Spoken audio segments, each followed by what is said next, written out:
हर रोज खबरों में बना हुआ है। लगता है कि जब टिकटॉक बैन नहीं था तब ये इतना खबरों में नहीं था जितना कि आजकल है। इस ऐप के बैन हो जाने के बाद कुछ लोग बहुत खुश हैं, कोविड ना होता तो शायद इसकी खुशी में पटाखे फोड़ दे, लेकिन कुछ लोग हैं जो अभी भी टिकटॉक की वापसी का इंतजार कर रहे हैं। और इस इंतजार की वजह है कुछ मैसेजेस और वीडियोस, इनमें कहा जा रहा है कि 22 या 23 तारीख से टिकटॉक वापस आ जाएगा। तो चलिए आज के इस टिकटॉक वीडियो में इसी पर बात करते हैं और जानते हैं कि इस दावे में कितनी सच्चाई है और क्या टिकटॉक आज या कल से वापस आएगा या फिर नहीं। सबसे पहले आप ये जानिए कि जब सरकार ने इन 59 चाइनीज ऐप्स को बैन किया था तो कहा था कि ये सभी ऐप्स इंडियन यूजर्स का डेटा चुराते हैं और उस डेटा को देश से बाहर भेजते हैं, जिससे देश की सुरक्षा को खतरा हो सकता है।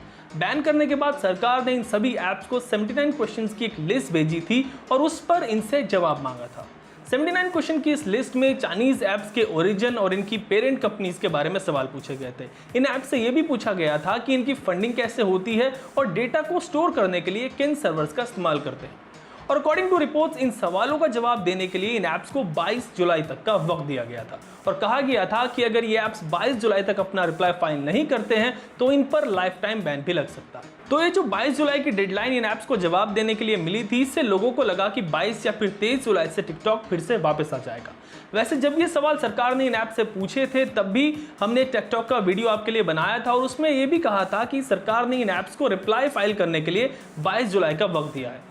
इसलिए जो 22 जुलाई की डेट है अकॉर्डिंग टू रिपोर्ट सिर्फ रिप्लाई करने की डेडलाइन है, जिसके अंदर इंन चाइनीज फर्म्स को सरकार को जवाब देना है और ये साबित करना है कि इन्होंने इंडिया में काम करते हुए किसी भी कानून का उल्लंघन नहीं किया है। इसका मतलब ये बिल्कुल नहीं है कि टिकटॉक और दूसरे चाइनीज ऐप्स 22 या फिर 23 तारीख यानी आज या कल में वापस आ जाएंगे। हालांकि 29 जून को जो सरकार ने बैन ऑर्डर जारी किया था वो एक इंटरिम ऑर्डर था और परमानेंट बैन नहीं था, लेकिन इन ऐप्स की वापसी भले ही नामुमकिन ना हो लेकिन मुश्किल जरूर है।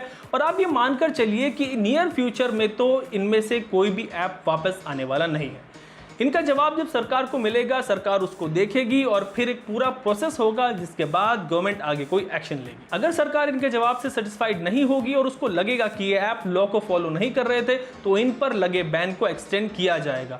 वैसे भी आप और हम जानते हैं कि ऐप्स हमारे और आपके डेटा चुराते हैं और हमारे और आपके डेटा को चाइना भेजते हैं, दूसरे देशों में भेजते हैं।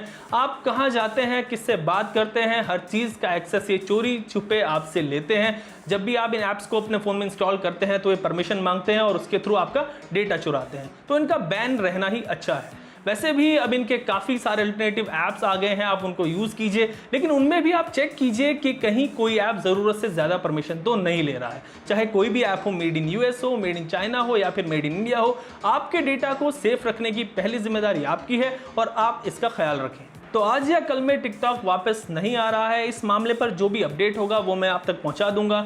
आपका इस पूरे सिनेरियो पर आपकी क्या राय है, या आप मुझे हमारे कमेंट सेक्शन में जरूर बताएं और लेटेस्ट न्यूज़ एंड अपडेट्स के लिए देखते रहें एबीपी अनकट। एबीपी न्यूज़ आपको रखे आगे।